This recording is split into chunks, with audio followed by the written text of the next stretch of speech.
जगभरात दहशतवादी कारवायांसाठी कुप्रसिद्ध आयसिस या संघटनेनं आता बॉलिवूडवर लक्ष केंद्रित केलं आहे। आयसिसच्या एका मॉडेलमधून पकडण्यात आलेल्या 2 संशयितांच्या तपासात ही माहिती पुढे आली आहे। आयसिस सध्या प्रचंड आर्थिक विवंचनेत सापडली आहे, त्यामुळे आता पैशांसाठी त्यांनी आपला मोर्चा बॉलिवूडकडे वळवल्याचं कळत आहे। बॉलिवूडच्या कलाकारांकडून आपल्या काळ्या कारवायांकरता खंडणी उकळण्याचा आयसिसचा डाव आहे। आयसिसच्या या कटाला मुंबई पोलिसांनी देखील दुजोरा दिला। रिजवानुद्दीन उर्फ खालिद आणि मुगबीर शेख हे दोघं आयसिसच्या भारतीय मॉडेलचे प्रमुख कमांडर होते। जानेवारी महिन्यात सुरक्षा एजन्सींनी या मॉडेलचा पर्दाफाश केला, त्यावेळी रिजवाननं ही कबुली दिली।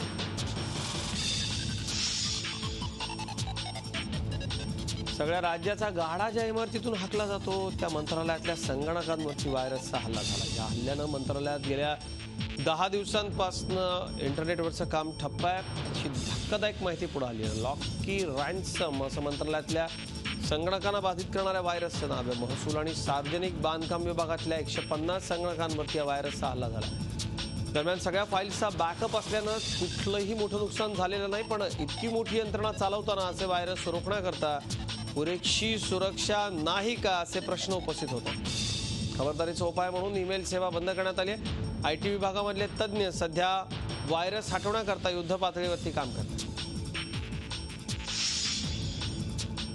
रायगड जिल्ह्याचं मुख्यालय असलेल्या अलिबाग शहरातल्या टपाल कार्यालयातले सर्व्हर बंद असल्यानं व्यवहार ठप्प झाले, त्यामुळे ग्राहकांना मनस्ताप सहन करावा लागतो।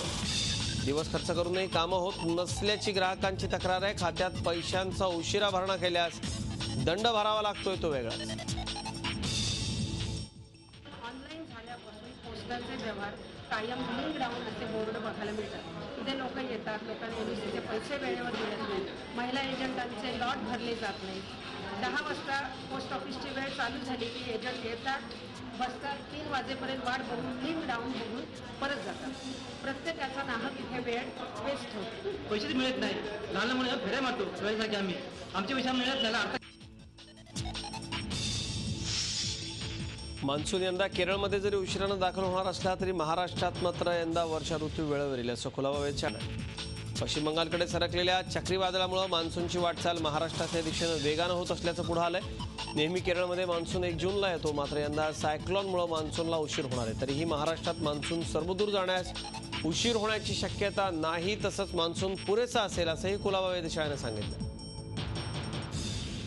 आपल्या साधारणतः कोकणामधली 7 जून जी तारीख आहे मान्सून ऑनसेटची, ती कदाचित तशीच राहून मान्सून लवकर येऊ पण शकतो।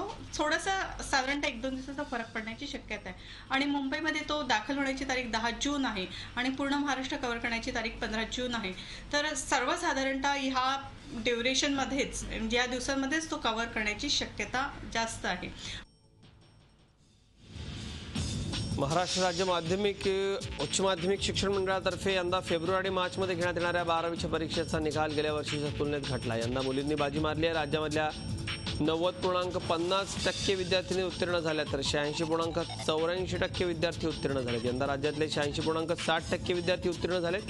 गेल्या वर्षीच्या तुलनेत हा आकडा जवळपास 4% कमी झाला। 2015 मध्येही हाच आकडा 91.26% होता। यंदा कोकणच्या विद्यार्थ्यांनी बाजी मारली आहे। कोकण विभागाचा निकाल 93.29%, दुसऱ्या क्रमांकावर 88.10% कोल्हापूर, तर नाशिक विभागाचा निकाल सर्वात कमी लागला।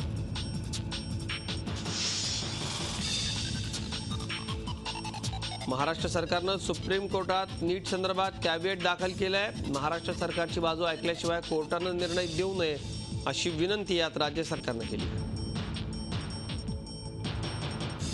कोर्टाला बाजू तर आपल्याला मांडायची संधी द्यावीच लागेल, कारण आपण कॅव्हिएट केलेलं आहे आणि कदाचित नवीन सर्कमस्टन्सेस जे आहेत ते आपण कोर्टापुढे सांगून मग आपण आपली बाजू जास्तीत जास्त स्ट्रॉंगली मांडण्याचा प्रयत्न करणार।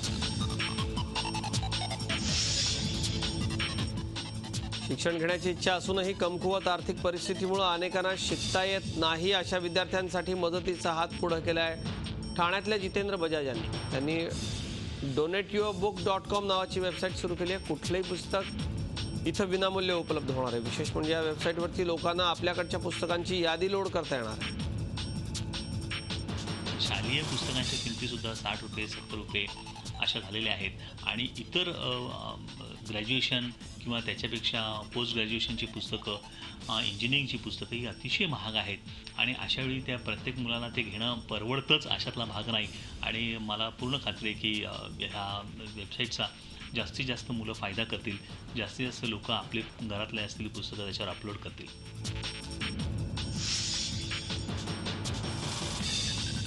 मुंबईतल्या नेहरूनगर भागात एका तरुणीवर भर रस्त्यात जीवघेणा हल्ला केला गेला. या जबर जखमी झालेल्या तरुणीचा रुग्णालयात उपचारादरम्यान नेताना मृत्यू झाला. करिश्मा माने असं या तरुणीचं नाव आहे.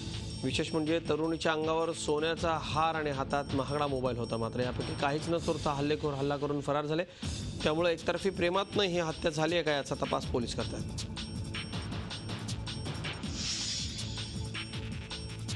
मुंबईमधल्या मानखुर्द पोलीस ठाण्यावर महिलांनी मोर्चा काढला. मानखुर्द पोलीस ठाण्याच्या हद्दीत 7 मार्चला 3 वर्षाच्या मुलीवर अत्याचार करून तिचा खून करण्यात आला होता. पोलिसांनी आरोपीला तात्काळ अटक केली. मात्र हा खटला जलदगती न्यायालयात चालवावा याकरता हा मोर्चा काढला गेला. दरम्यान हत्या झालेल्या मुलीच्या आईलाच पोलीस त्रास देत असल्याचा आरोप यावेळी केला गेला. तर इतर हरवलेल्या मुलांना तुम्हीच शोधा अशी उद्धट उत्तरं पोलीस देत असल्याचं यावेळी मोर्चेकऱ्यांनी सांगितलं.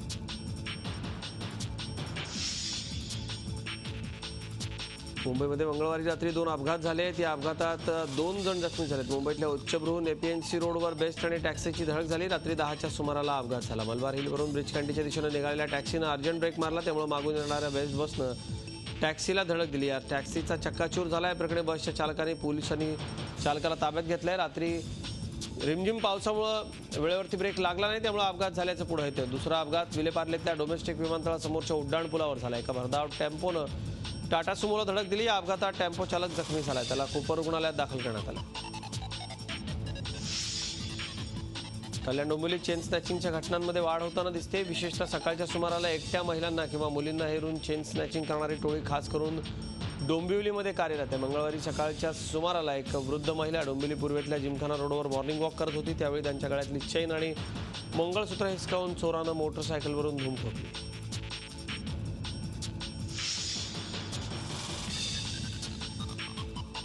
कल्याण महापालिकेच्या रुक्मिणीबाई रुग्णालयाच्या हलगर्जी अनेक उदाहरणं पुढे आली आहेत. असाच एक अनुभव एका जखमी इसमाला मदत करण्याकरता गेलेल्या सामाजिक कार्यकर्त्याला आला. रेल्वे स्थानक परिसरात मंगळवारी रात्री एक माणूस स्कायवॉकवरून खाली पडला. तात्काळ त्याला उपचारासाठी काही तरुणांनी डोंबिवली महापालिकेच्या रुग्णालयात दाखल केलं. मात्र तातडीनं उपचार करण्याऐवजी जखमीला काही झालं तर त्याची जबाबदारी तुमची असेल असा दमच रुग्णालयातल्या डॉक्टरांनी या सामाजिक कार्यकर्त्या मुलांना भरला.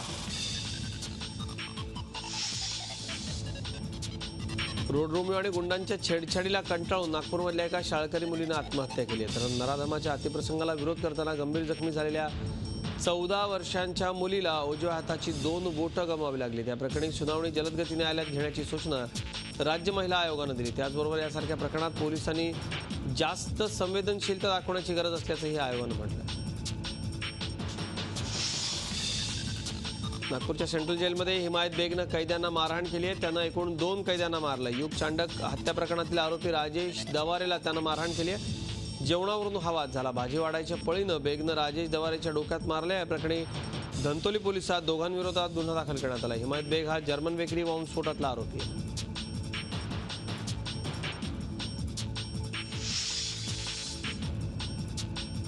बंदी असली तरी राज्याच्या अनेक भागात गुटखा मोठ्या प्रमाणात चोरून विकला जातो. रायगड जिल्ह्याच्या रोहा तालुक्यातील बाहे इथल्या तरुणांनी गावाशेजारी असलेला गुटख्यानं भरलेला टँकर पकडून दिला. गावातील तरुण क्रिकेट खेळताना त्यांच्या गावाजवळ असलेल्या कंटेनरमध्ये संशयास्पद हालचाली त्यांना आढळून आल्या.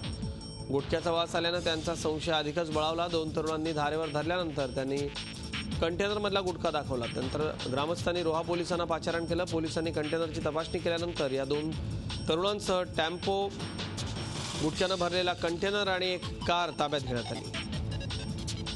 मी संध्याकाळी क्रिकेट खेळत असताना आम्हाला इथे डाऊट आला काहीतरी गैरव्यवहार चालला आहे. त्यामुळे आम्ही इथं पाहायला आलो तर आम्हाला गुटख्यासारखा वास येत होता. त्यामुळे आम्ही गावातल्या पोरांना सगळ्यांना सांगून तिथं गोळा केले आणि संध्याकाळी टायमाला एक गाडी आली. त्या गाडीमध्ये ते खुललेलं कंटेनर खुललं तर आम्ही सगळ्यांनी त्यांना रेड्यानं पकडलं आणि त्यांच्याकडनं मोबाईल वगैरे हिसकावून घेतले. ते कॉन्टॅक्ट करायचा प्रयत्न करत होते पण आम्ही त्यांना कॉन्टॅक्ट करून दिला नाही. नंतर आम्ही पोलिसांना कॉन्टॅक्ट करून त्यांना बोलवलं इथे. ठाणे शहरामधल्या अति धोकादायक आणि धोकादायक इमारती खाली न झाल्यास त्यासाठी सहाय्यक आयुक्तांना व्यक्तिशः जबाबदार धरलं जाईल असा इशारा पालिका आयुक्तांनी दिला. हा इशारा देतानाच ही कामं 31 मे पर्यंत झाली पाहिजेत असा दमच आयुक्तांनी भरला. सहाय्यक आयुक्तांनी आपापल्या प्रभाग समिती स्तरावरील सर्व इमारती खाली करण्याची कार्यवाही करावी असं आयुक्तांनी म्हटलं. इव्हनमध्ये ज्या इमारती मोडतात की त्या इमारती खाली करून तात्काळ निष्कासित करणे आणि C2A ज्या काही इमारती असतील त्या खाली करून त्याची स्ट्रक्चरल ऑडिट करणे. ह्या 2 संवर्गातील ज्या इमारती आहेत साधारणपणे त्या इमारती खाली करण्यासंदर्भात माननीय आयुक्तांनी सर्व सहाय्यक आयुक्तांना सूचना दिलेल्या आहेत, आदेश दिलेले आहेत. सर्व सहाय्यक आयुक्तांनी याचं जर पालन केलं नसेल तर त्या संदर्भात त्या सहाय्यक आयुक्तांना जबाबदार करण्यात येईल आणि त्याच्यावर कारवाई करण्यात येईल. नाशिक शहरातली अतिक्रमण तोडण्याची मोहीम तीव्र झाली. ही सर्व बांधकामं तपासून घेण्याचं तसंच मालमत्ता खरेदी करताना ग्राहकांनी देखील खबरदारी घेण्याचं आवाहन नाशिक महापालिकेनं केलंय. सध्या नाशिक शहरात अधिकाधिक नफा कमवण्याकरता बिल्डर अवैध पद्धतीनं बांधकामं करतायत. त्यातच कपाटं काढून नागरिकांकडून जादा पैसे उकळतायत. तसंच बेकायदा अतिरिक्त मजले चढवले जात आहेत. या प्रकारांमुळे महानगरपालिकेनं बांधकामांचा पूर्णत्वाचा दाखला देणं बंद केलं. तर कुठेही बेकायदा बांधकाम आढळल्यास लेखी तक्रार करण्याचं आवाहन देखील पालिकेनं केलंय.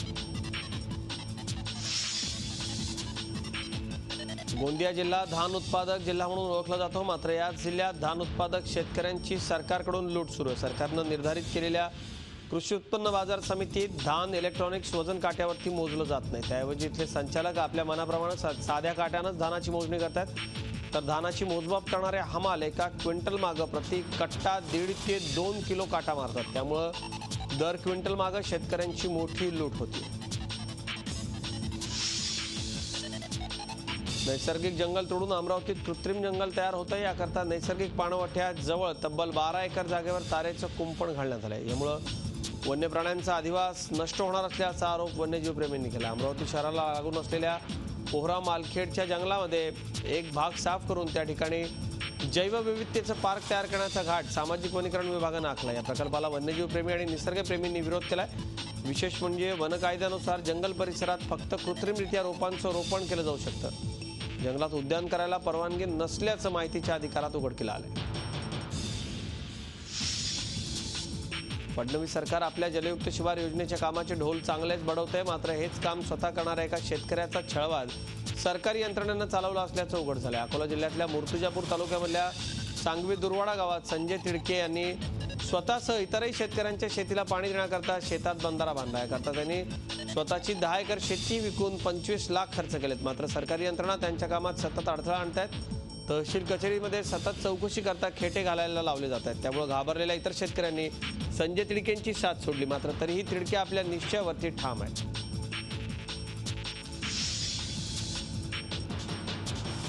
येवला तालुक्याच्या पूर्व भागात दुष्काळाच्या झळांची तीव्रता वाढली आहे. महिलांना हंडाभर पाण्याकरता पायपीट करायला लागते. तर गावाबाहेरच्या वाड्या वस्त्यांवर पाणी टँकरनं वाटप केलं जात असताना राजापूरमधले ग्रामस्थ तहानलेलेच आहेत. 8,000 लोकवस्तीच्या राजापूरमधील 4,000 लोकवस्ती ही वाड्या वस्त्यांवर राहते. राजापूर गावाकरता असलेली विहीर आटल्यानं 2-3 महिन्यांपासून महिलांना पाण्याच्या शोधात वणवण भटकावं लागतंय.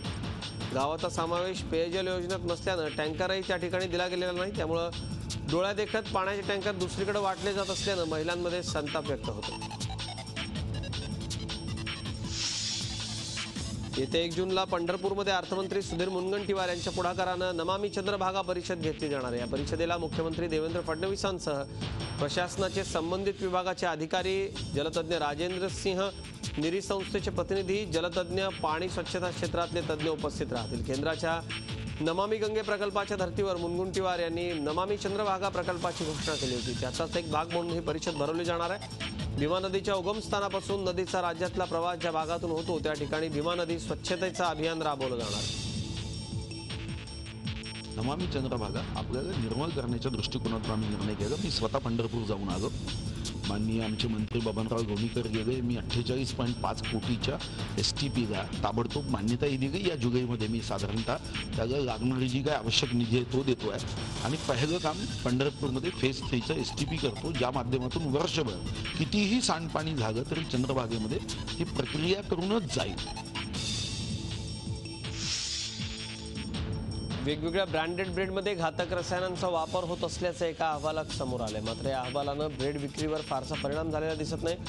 ब्रेड विक्रेते आणि डीलर यांच्या माहितीनुसार सध्या तरी ब्रेड विक्रीत घट नाही, पण येत्या काही दिवसात ब्रेड विक्रीवर परिणामाची भीती व्यक्त होते. 2 दिवसांपूर्वी दिल्लीमधल्या सेंटर फॉर सायन्स अँड एन्व्हायरमेंटनं केलेल्या तपासणीत दिल्लीतल्या 83% कंपन्यांच्या ब्रेडमध्ये कॅन्सरला पोषक 2 रसायन आढळून आले. त्यानंतर केंद्र सरकारनं FSSAI मार्फत तपासणीचे आदेश दिले. शिवाय राज्यामध्ये अशी कुठलीही तक्रार नसली तरी खबरदारीचा उपाय म्हणून राज्याचे अन्न व नागरी पुरवठा मंत्री गिरीश बापट यांनी या प्रकरणी नमुन्यांची तपासणी करण्याचे निर्देश दिले आहेत.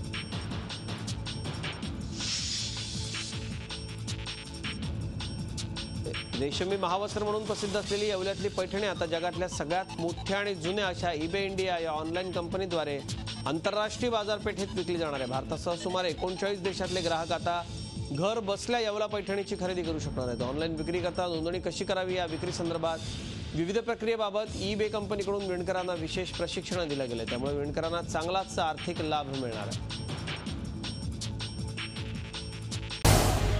झी 24 तास रहा एक पाऊल पुढे.